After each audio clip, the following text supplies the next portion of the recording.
Ah lá, já tá ao vivo. Gente, boa noite. Vamos entrando. Nós já vamos iniciar daqui a pouquinho. Sejam todos bem-vindos. Que bom que vocês estão aí. Olha lá, o Daísa já tá lá, o Lucas. Pri. Ai, gente, não vou ficar falando o nome de todo mundo, não, tá bom? Seja bem-vindo, tá? Tô vendo que vocês estão aí, que belezinha, isso mesmo. Boa noite para todos, sexta-feira, olha que delícia. Sextou, como diz o povo. E nós estamos aqui. Sejam bem-vindos à nossa 16ª live. Estão me ouvindo? Fala aí para mim se o áudio tá bom. Vê se tá ok o áudio, fazendo favor, que daí eu vou continuar falando. Tá tudo certo?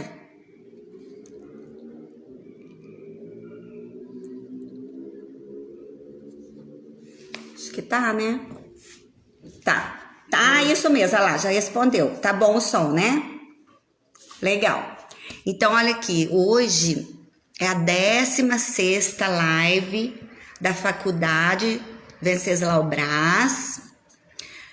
Para quem ainda não nos segue no Instagram, é @FWB-Itajubá, tá? Pode nos seguir. Eu, para quem não me conhece, eu sou professora, enfermeira e Ivandira, né? Às vezes tem gente entrando pela primeira vez, eu sou enfermeira aqui da faculdade. E hoje eu vou ter a alegria, a honra de entrevistar, de bater um papo com uma especialista, ex-aluna aqui da nossa faculdade Venceslau Braz. Ela é especialista em saúde da criança e do adolescente pela Unicamp. E eu tenho certeza que ela vai passar bastante experiência para nós do trabalho que ela faz. Ela é especialista pela Unicamp. É a Jaene Faria. Então, boa noite, Jaene já tá por aí? Vamos aguardar a Jaene entrar.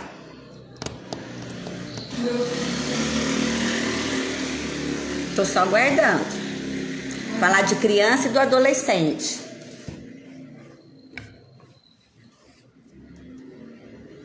Jaene é uma aluna muito boa, que foi nossa aluna aqui da faculdade. Vou deixar ela falar um pouquinho de que ano que ela formou.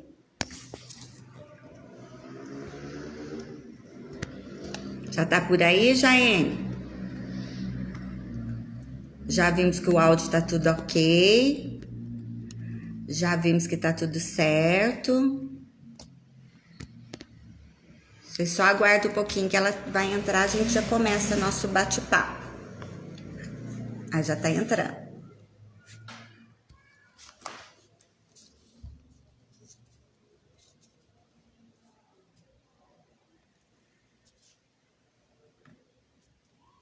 Só mais um minutinho, tá, gente?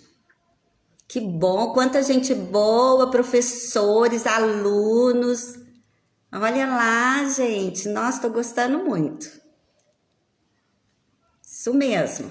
Vamos aproveitar para ouvir aí e nos atualizar, né? Olha lá, Jaine lá. Já tá aqui.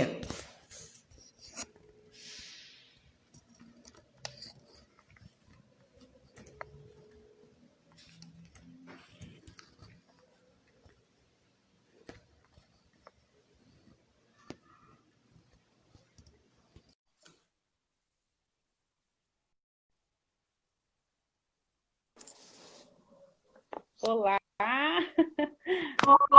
Acho que agora deu certo. Deu certo. É. Eu estava que eu tenho o maior orgulho de ter sido sua professora. Nossa!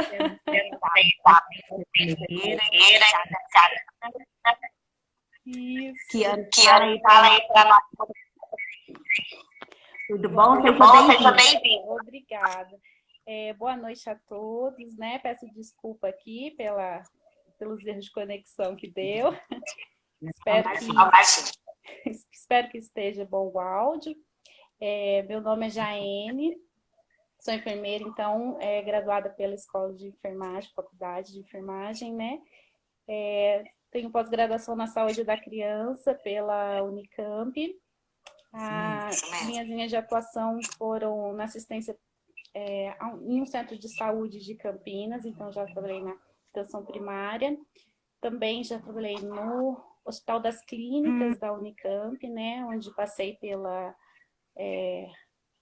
pronto-socorro pediátrico, pelas enfermarias pediátricas, a UTI pediátrica, neonatal. E minha última atuação foi no Hospital Infantil Sabará, onde exerci minhas atividades na UTI pediátrica, um hospital de grande porte, no atendimento infantil, de referência na cidade de São Paulo, e estou muito alegre de estar aqui para a gente dar uma papeada, né, sobre esse assunto tão gostoso de se falar. Isso mesmo. Isso mesmo. Um assunto Falar criança e adolescente. Isso. Desculpa que eu não entendi o que você tinha falado. Acho que o meu áudio... Estou dizendo que é muito bom a gente falar de criança e adolescente, né? Isso, com certeza, com certeza. E ó, nós temos um público aqui que são tanto de alunos, também alunos, segundo, alunos, professores, tá? Que ótimo. Então vamos começar uma coisa para conversar. Você, né? Tá com ela. O áudio que tá um pouco ruim, né? Sim.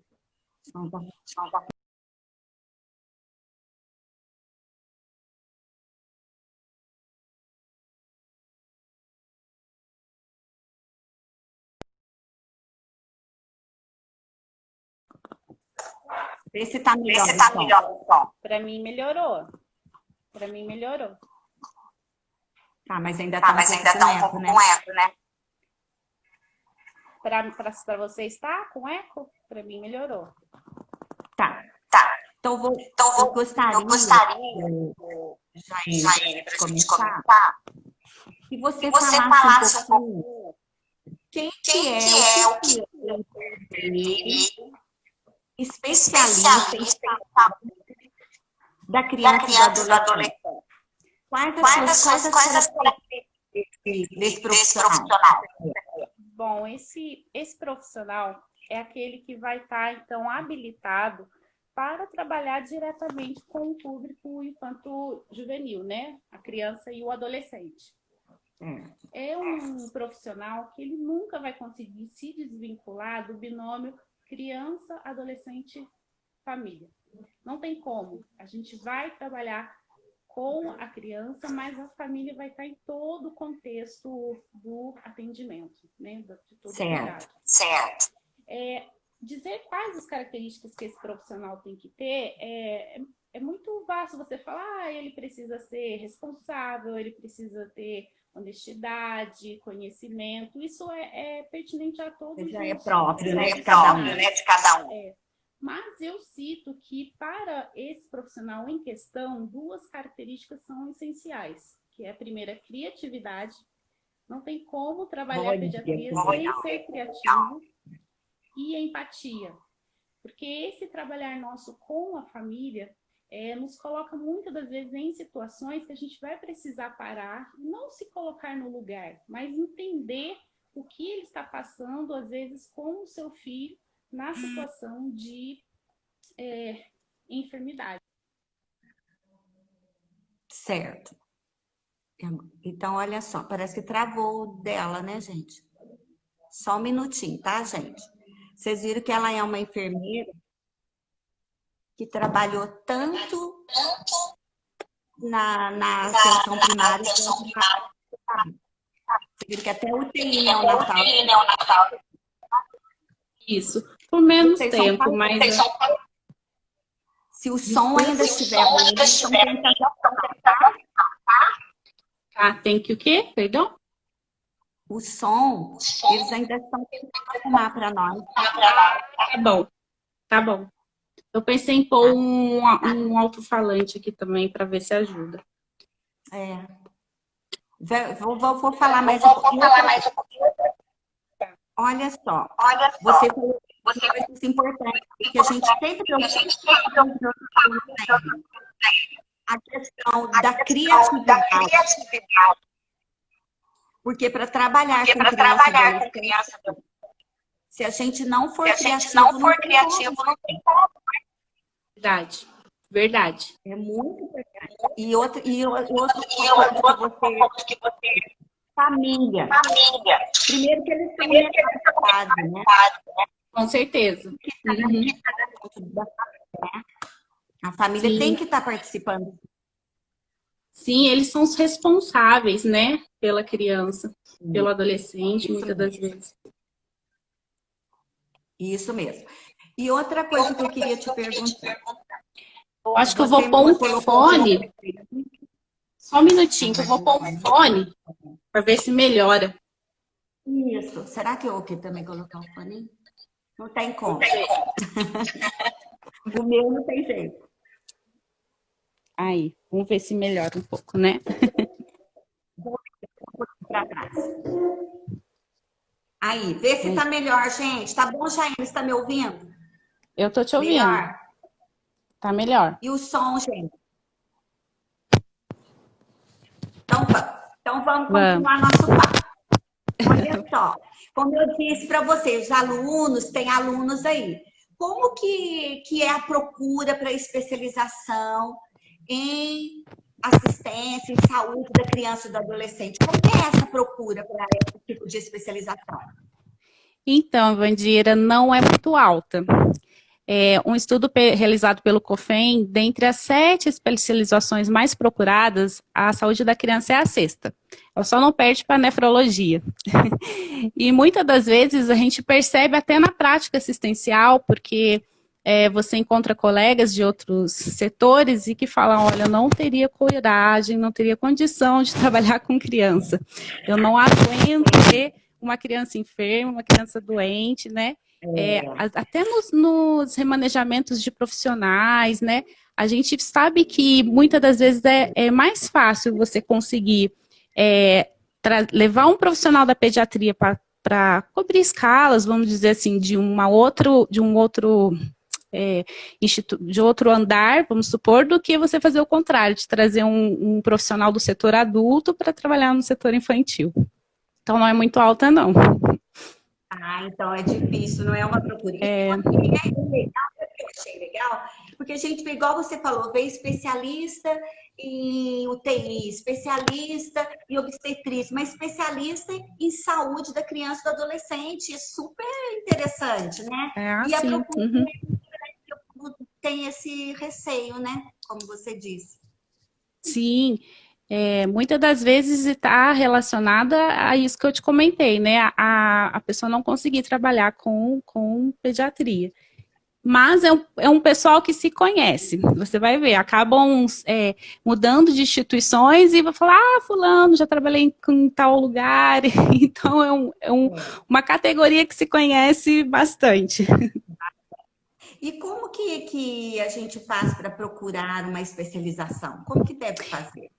Pois na saúde da criança, como em qualquer outra especialização, é muito importante a gente verificar, assim, as situações de como é o mercado, como está à procura de tal área ou não, mas principalmente a pessoa precisa levar em consideração a sua satisfação profissional. Aquilo que você sente feliz em fazer, aquilo que te dá prazer. As pessoas quando me falam, nossa, mas como você consegue trabalhar com criança, ver uma criança doente, uma criança grave? E o que eu sempre respondo é o seguinte, eu não vejo por esse âmbito. Eu vejo o quanto esse pequenino tem a capacidade de recuperação, de lutar pela vida. Às vezes você acha que, nossa, hoje vai ser o último dia que eu vejo esse pequeno, e não. Ele está lá batalhando, está lutando. Então isso para mim é satisfatório. Eu acho assim que principalmente os alunos que estão nessa busca, né, do que fazer, para onde eu sigo, pensar nisso, no que te traz satisfação daquilo que você faz, né? Ótimo, muito bom. Então tem que gostar, tem que ter uma satisfação, fazer com gosto, né, o Isso, Jaime? isso. E eu acho bonito mesmo, eu também, quando eu vejo vocês na clínica médica mesmo, quando é mais jovem, a gente fala, gente, você tem uma vida pela frente, você não desanima, não. A gente tem que ter essa conversa assim com eles, porque eles têm uma vida toda ainda, né? Muito para viver ainda, né? Muito para aproveitar. Exatamente.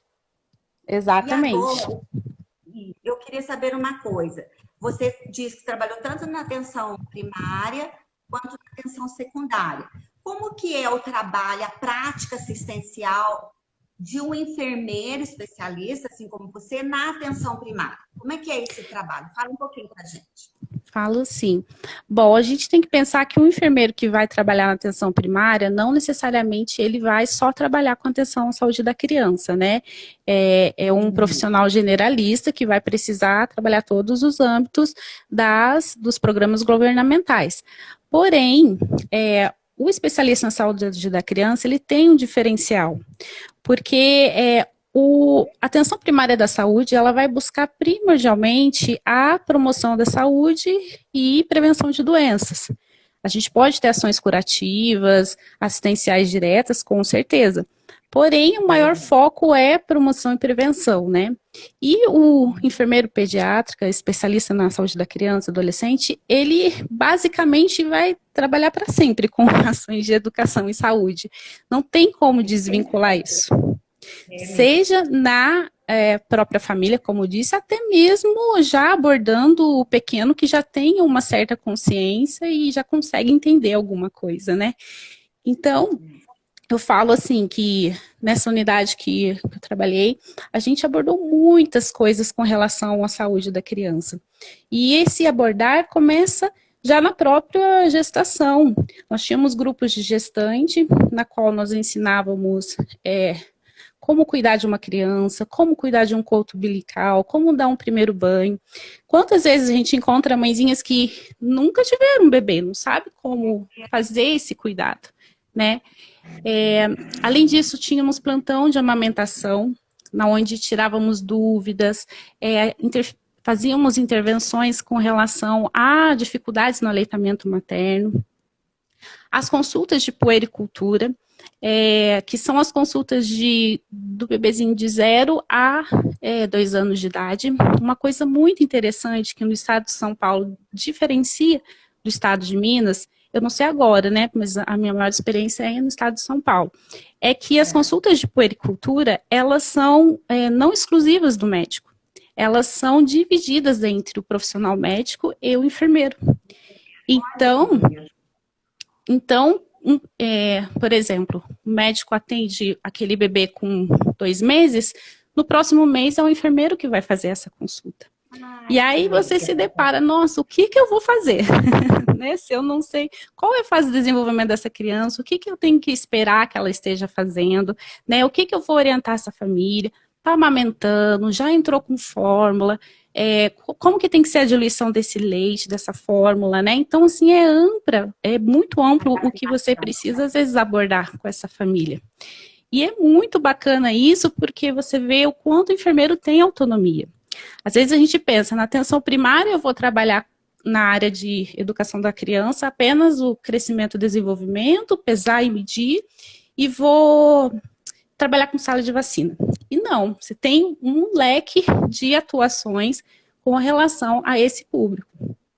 Outros dados que a gente pode relevar também, né, da saúde da criança, são os acompanhamentos da própria vacinação, que a gente sabe que isso é pertinente à área, e utilizar, às vezes, de criatividade, por exemplo.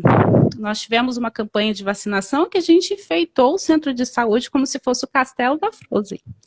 Então, foi muito bacana. A gente vacinou fantasiado, com, com asinha de borboleta, com um chapéuzinho, enfim. Uma maneira de tentar tirar aquela angústia que é para as crianças a vacinação. Não tem jeito, né?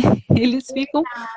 Então, existe muitas atribuições que a gente pode exercer e que, às vezes, com conhecimento a mais, você consegue trabalhar de uma maneira espetacular e faz diferença na sua lugar de atuação, né? No seu lugar de atuação. Isso mesmo. Eu vejo, assim, que faz a diferença na UBS, na atenção primária, ou enfermeira especialista em saúde da criança e do adolescente. Com certeza. Seria ideal, será que não seria ideal também, sim? Era um sonho, né? Ter um enfermeiro especialista em saúde da criança e do adolescente, juntamente com o enfermeiro generalista, né? Seria legal, né? Ótimo. Por exemplo... Especialista em atenção primária ou em saúde da família, juntamente com o especialista em saúde da criança e do adolescente. Vou falar para você que isso já é possível em alguns locais. Por quê? Grandes instituições, por exemplo, no caso lá de Campinas, que tem a Unicamp, eles têm parcerias, né, da residência a residência multiprofissional, que geralmente tem a especialização na saúde da criança, e aí todo ano você tem uma equipe de saúde da criança dentro daquela instituição. Então, essa equipe fica só relacionada a essas ações de intervenção à saúde da criança. É lógico que é uma utopia, né? Algo assim para poucos lugares, né? Mas seria ótimo se a gente tivesse esse leque de atuação. Mas a gente vai mesmo ir pensando em nossos candidatos para que isso faça diferença, né? Com certeza. Mas, Jaiane, outra coisa. Então, você tem essa experiência lá da saúde primária, mas, e assim, como que você faz para... Uma das coisas que você fez, você já falou, que vocês se fantasiaram para receber as crianças no dia da vacinação, certo? Isso. Quais outras estratégias para a gente atrair, para a gente poder trabalhar com adolescente nessa atenção primária? Porque você sabe que o adolescente tem outra coisa também, só te interrompendo um pouquinho. Às vezes o adolescente que era para tratar da sua saúde, da sua prevenção, ele já vem grávida. Ela já aparece grávida. Então, ele tem dois problemas, não é? Exatamente.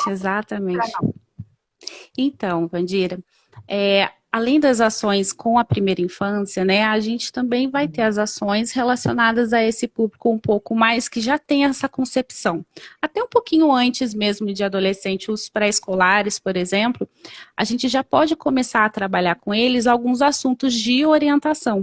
Por exemplo, um importante fator que a gente tem agora é a questão da obesidade infantil.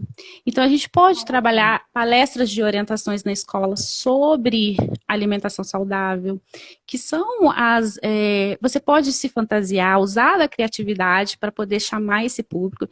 E eu digo para você que não é só o pré-escolar, não. O adolescente também entra nessa situação, né? A gente sabe como é a nossa alimentação atual e é um foco de trabalho, não tem jeito.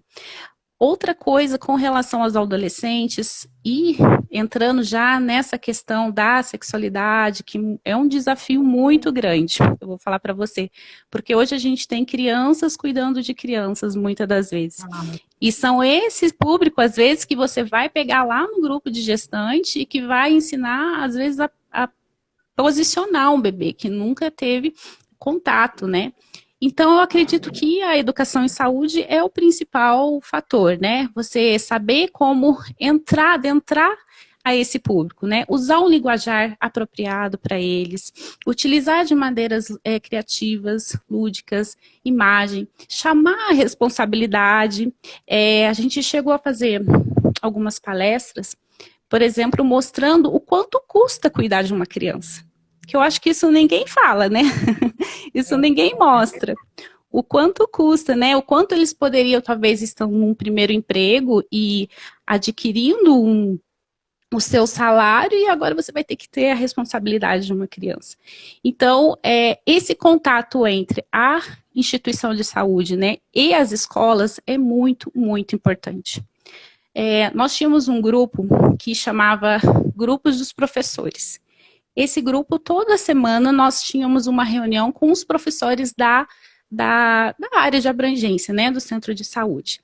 Então, esses professores levavam as demandas para o centro de saúde, pediam socorro, pediam ajuda, né, para ter esse trabalho interprofissional.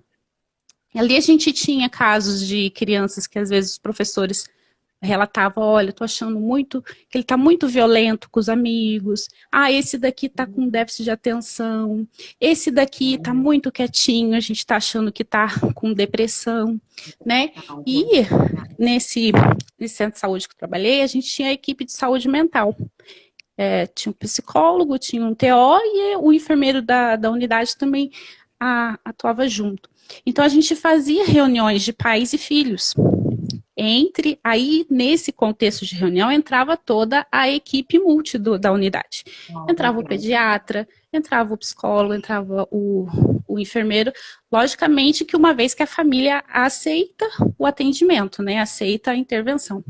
E aí não se restringir apenas às crianças, né, no caso dos déficits de atenção, geralmente são os menorzinhos.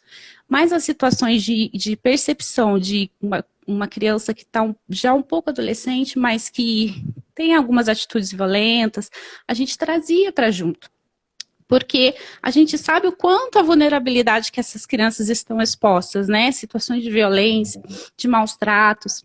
Então, são coisas um pouco mais sérias que a gente, às vezes, até não gostaria de lidar, porque é muito difícil, mas você, como responsável, às vezes, ali daquela unidade, vai acabar precisando enfrentar, né? Então, é o que eu te falei, usar da criatividade e a partir da fase do desenvolvimento dessa criança, desse adolescente, você vai chamar para responsabilização também, né? Então, você falou de coisas importantes aí que é importante a gente frisar. A questão do trabalho de equipe multiprofissional, né? O quanto é importante ter outros profissionais trabalhando com a gente para poder dar essa atenção diferenciada para a criança e para o adolescente. Você falou da questão de que uma criança cuidando de outra criança. E mesmo também as brincadeiras hoje, a gente brincava, vamos falar, no nosso tempo, de boneca, trocava fraldinha, segurava até para dar mamar, falava, vai mamar o meu bebê, o jeito até de segurar o bonequinho no corpo. Hoje elas fazem aquelas bonecas Barbie fininha, que não tem jeito, a criança com perdão, mas tem que ter bonequinha, brincadeira, jogos, tem que ter essas coisas. Você tem toda a razão, que é muito importante o ensino de como cuidar, já que ela é uma adolescente, que é uma mãe, que tem filho. Então, vocês têm que ter toda uma criatividade, voltando de novo, para poder cuidar. Exatamente. Nessa questão da criança, da saúde do adolescente. E outra coisa que você falou que realmente, às vezes a gente fica aquele foco dentro da UBS, é sair para as escolas para dar essa atenção à questão da obesidade, como aumentou o número de crianças obesas, né? E no nosso meio, e ainda mais agora também com essa situação de pandemia e todo mundo dentro de casa, né? Então, exatamente. As crianças em casa e essa falta de preparo de como dar uma alimentação saudável. E que é a gente que tem que estar. Agora, eu gostei muito disso, mas e aí? Como você já teve atenção lá na atenção primária, você também já teve na atenção secundária, já na área hospitalar, né? Você trabalhou com neonatal também, UTI neonatal, e mesmo com adolescente e criança, né? Dentro da área secundária, da área hospitalar. Fala um pouquinho para a gente como que tem que ser esse profissional nessas situações, como que ele deve trabalhar nessa atenção. Então, Vandira, entrando na área secundária à saúde, né, principalmente atenção hospitalar, a gente vai ter um profissional que ele também vai visar educação em saúde, prevenção de doenças, né, prevenção de riscos, mas é um profissional um pouco mais curativo. É um profissional que ele precisa ter uma assistência mais direta, né? Vai ser o profissional que vai funcionar, que vai ser o profissional que vai instalar catéteres, né? Ele vai ter que ter uma habilidade um pouco maior com dispositivos médico-hospitalar, mas levando em consideração o contexto da criança, de qual a fase de desenvolvimento e todos os conhecimentos pertinentes a isso. Como na atenção primária é um enfermeiro que vai precisar cuidar de uma estratégia de saúde da família, o enfermeiro já na unidade de internação, na UTI, ele vai precisar cuidar do seu ambiente de trabalho, né? Ele tem uma equipe para cuidar, ele tem todo um contexto de promover insumos, de burocracia, muitas das vezes, vai precisar preencher formulários, aplicar protocolos, cuidar de internação, cuidar de alta, né? Mas, além de tudo isso, ele tem o seu diferenciar, que o foco dele, como a gente já conversou, é a sua criança, é o adolescente e é a família. Então, existe um diferenciar de uma outra unidade, por exemplo, para a área da pediatria, né? Por exemplo, não basta apenas eu ter o conhecimento. Por exemplo, um bebezinho de um ano. Eu vou precisar instalar uma sonda nasogástrica. Geralmente é o número 8. Tá. Mas eu não me basta apenas saber qual é a numeração da minha sonda. Eu tenho que saber que pela fase do desenvolvimento dele, ele não vai deixar eu colocar esse dispositivo. Eu vou ter que ver meios para fixar esse dispositivo, eu vou ter que ver meios para orientar essa família, para ajudar a não deixar perder esse dispositivo, porque senão vai ter que repassar, né? Então, esse enfermeiro, a gente até brinca que você fala, eu sou pediatra.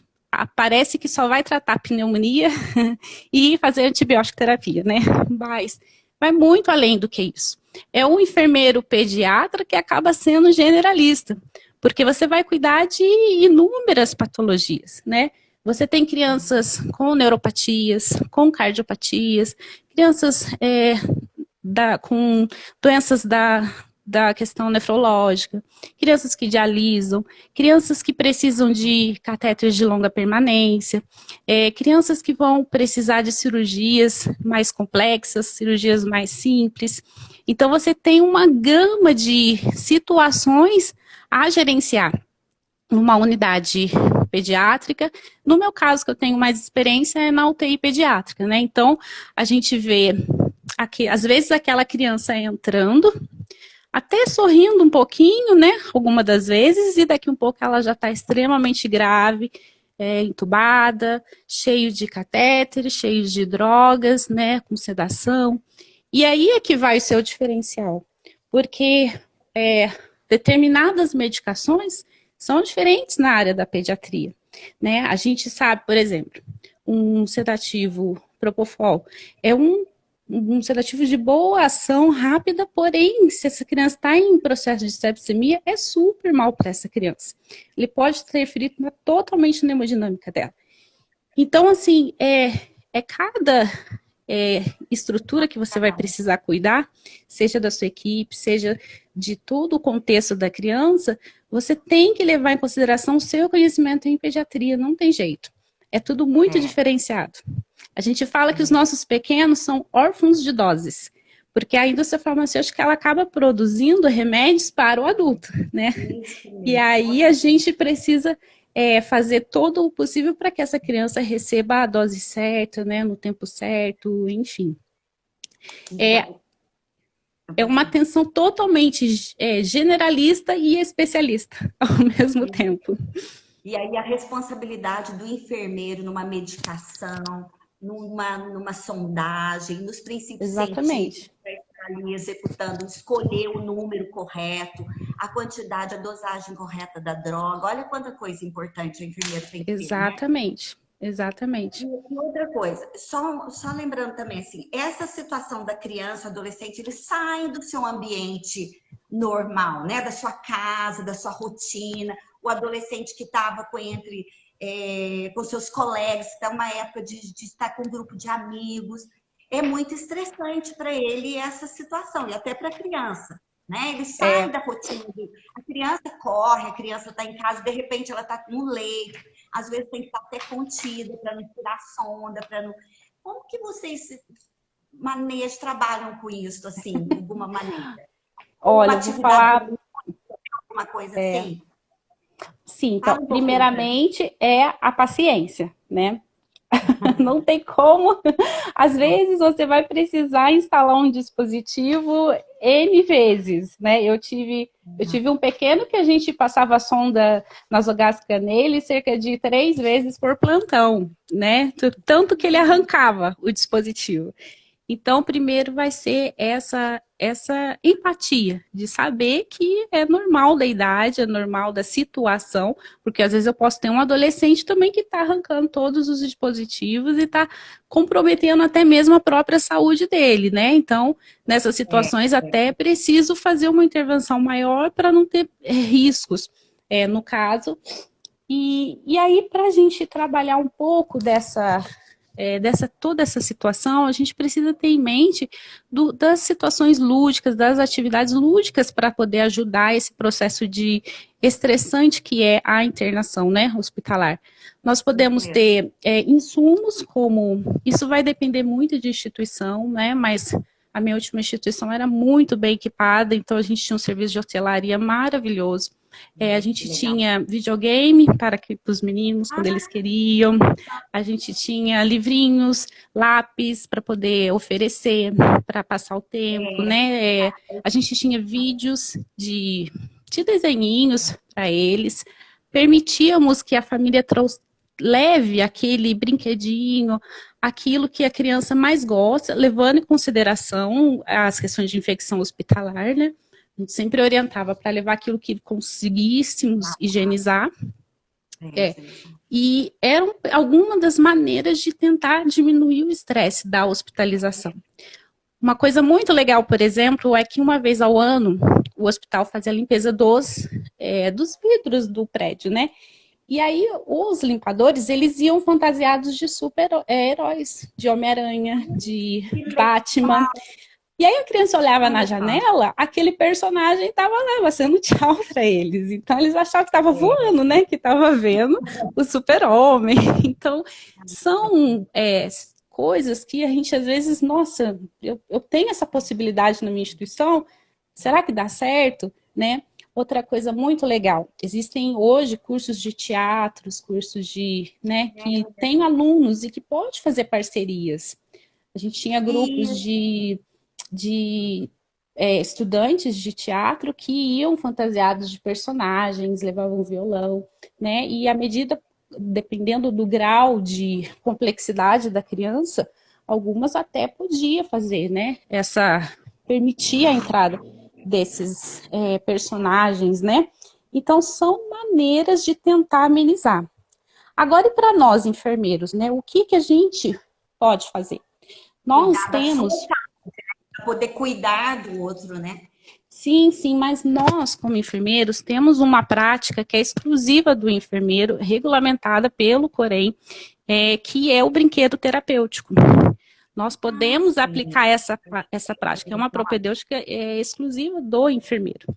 Então, é um tipo de técnica que a gente pode, existem vários tipos, né? Que a gente pode tanto para fazer essa criança extravasar aquele sentimento, às vezes negativo que ela está tendo, como tem a técnica institucional, que é o brinquedo terapêutico que a gente faz antes de procedimentos para tentar explicar para ela o que vai acontecer. Então, a gente usa uma maleta que tem vários brinquedos do dia a dia e tem dispositivos médico-hospitalar.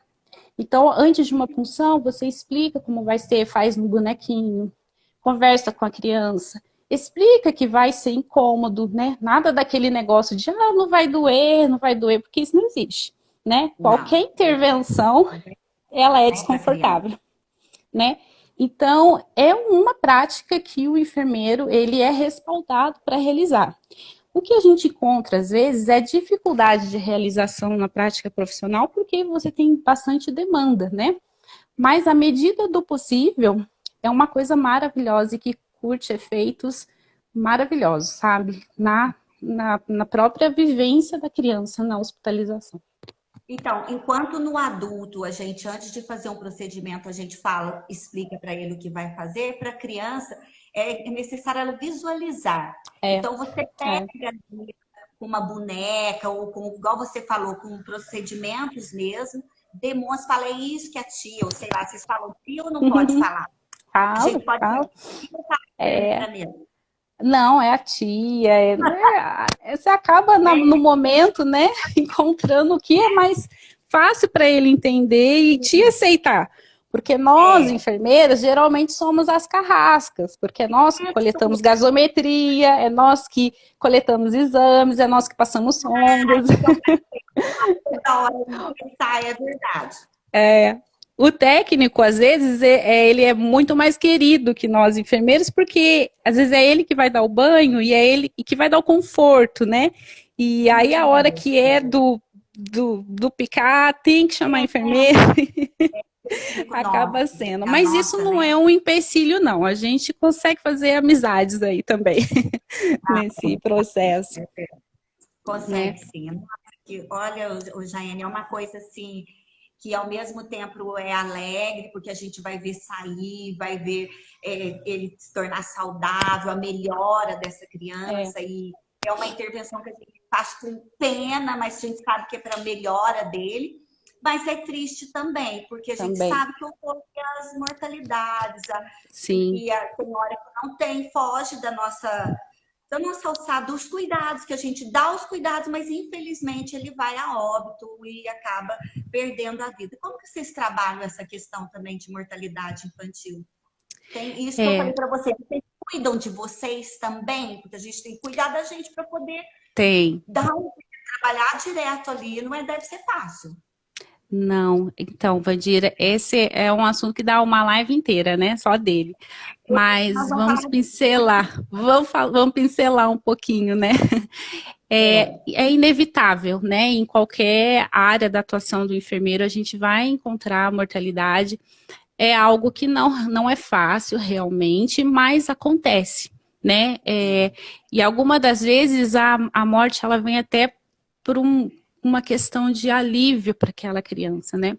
Eu costumo a dividir essa questão da mortalidade didaticamente em duas situações.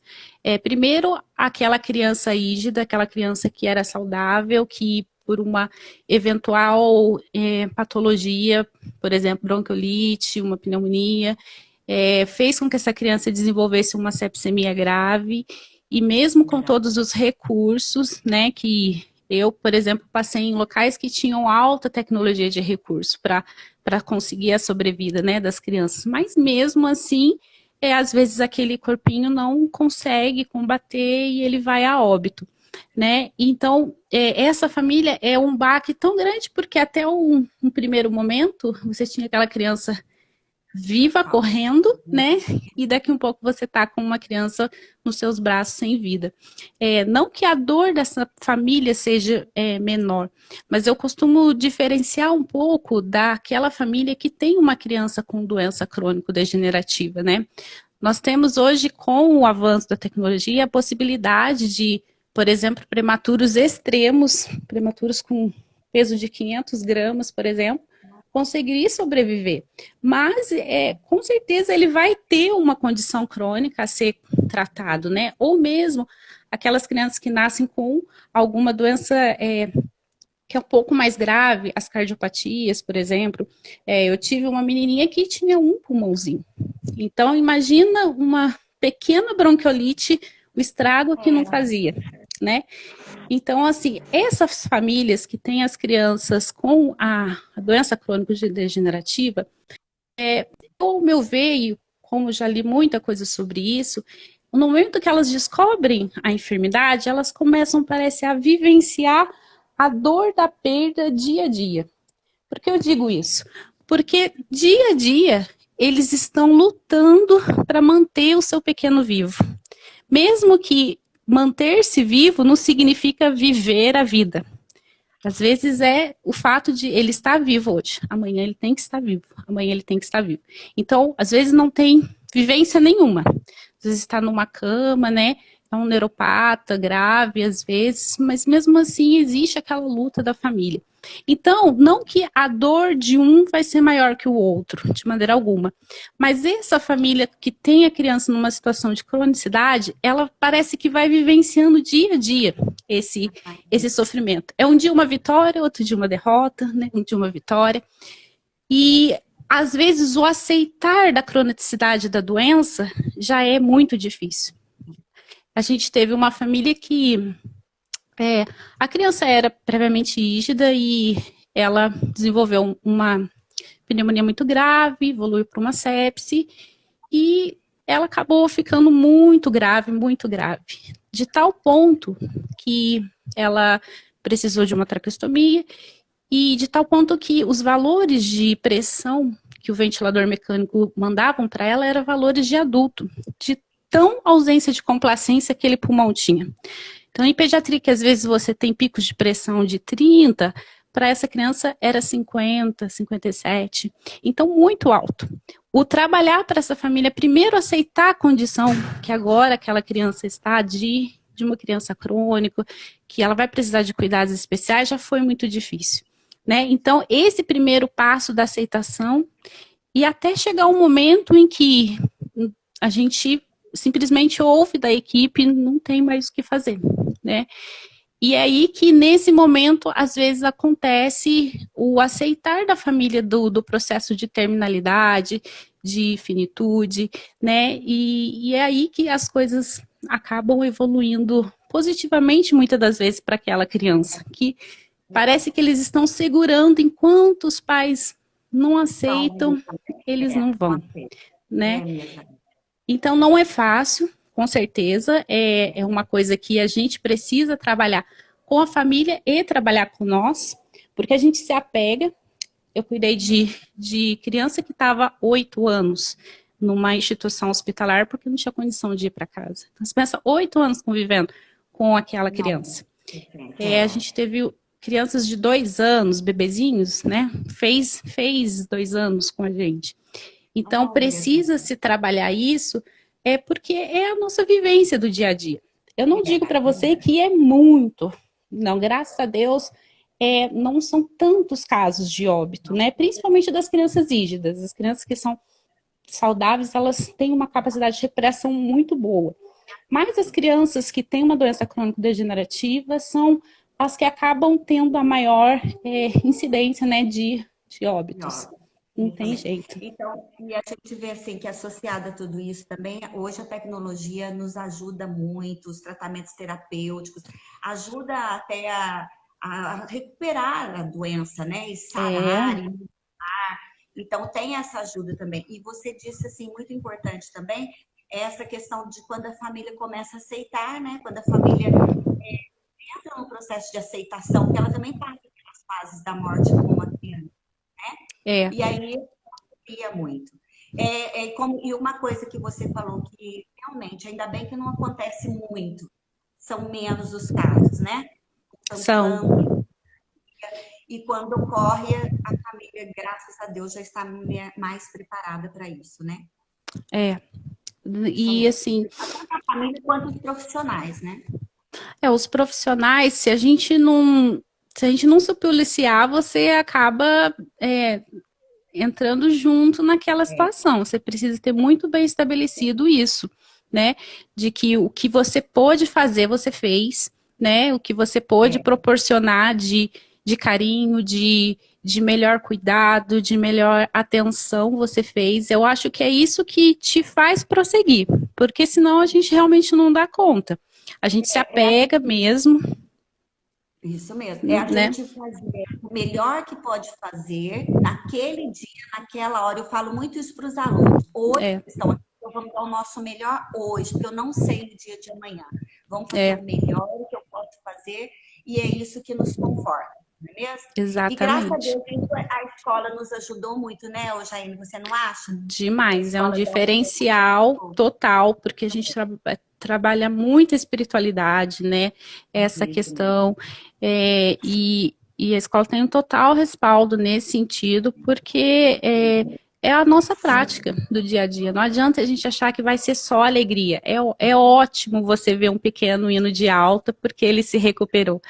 Mas você tem que saber que também que, às vezes, aquela situação da finitude da morte foi o melhor para aquele pequeno também, né? Eu tive crianças com síndromes raríssimas, em situações, assim, de precisar de todos os equipamentos possíveis para sobreviver, de um ventilador para respirar, de uma diálise para poder ter função renal, né, de drogas para poder estar vivo, e aí a gente pensa naquilo, qual a qualidade, né, de vida que está tendo esse pequeno, né? A gente nunca pode menosprezar o sentimento da família que quer o seu pequeno junto. Isso não tem como discutir, né? Mas você, como profissional, tendo a visão de fora, você consegue, às vezes, ter essa visualização de que, às vezes, é muito sofrimento, né? Muito. É verdade. Né? Mas nós sabemos que tudo isso é superado, faz parte do nosso trabalho. Nós trabalhamos Sim. com a vida, com o nascimento, e trabalhamos com a morte, com o morrer, e que a finitude faz parte da vida. Se a gente entender com certeza. isso, como você disse, dá um outro assunto, um outro dia, porque o nosso tempo está acabando. Sim. Mas olha, vamos ver se alguém tem uma pergunta para fazer para você. Com certeza. Vamos ver. Nosso tempo está acabando, você não acredita. Nossa, passou tão rápido, foi tão bom. É verdade. Se alguém quiser fazer alguma pergunta para a Jaene, a gente está disponível aí para ouvi-los, gente.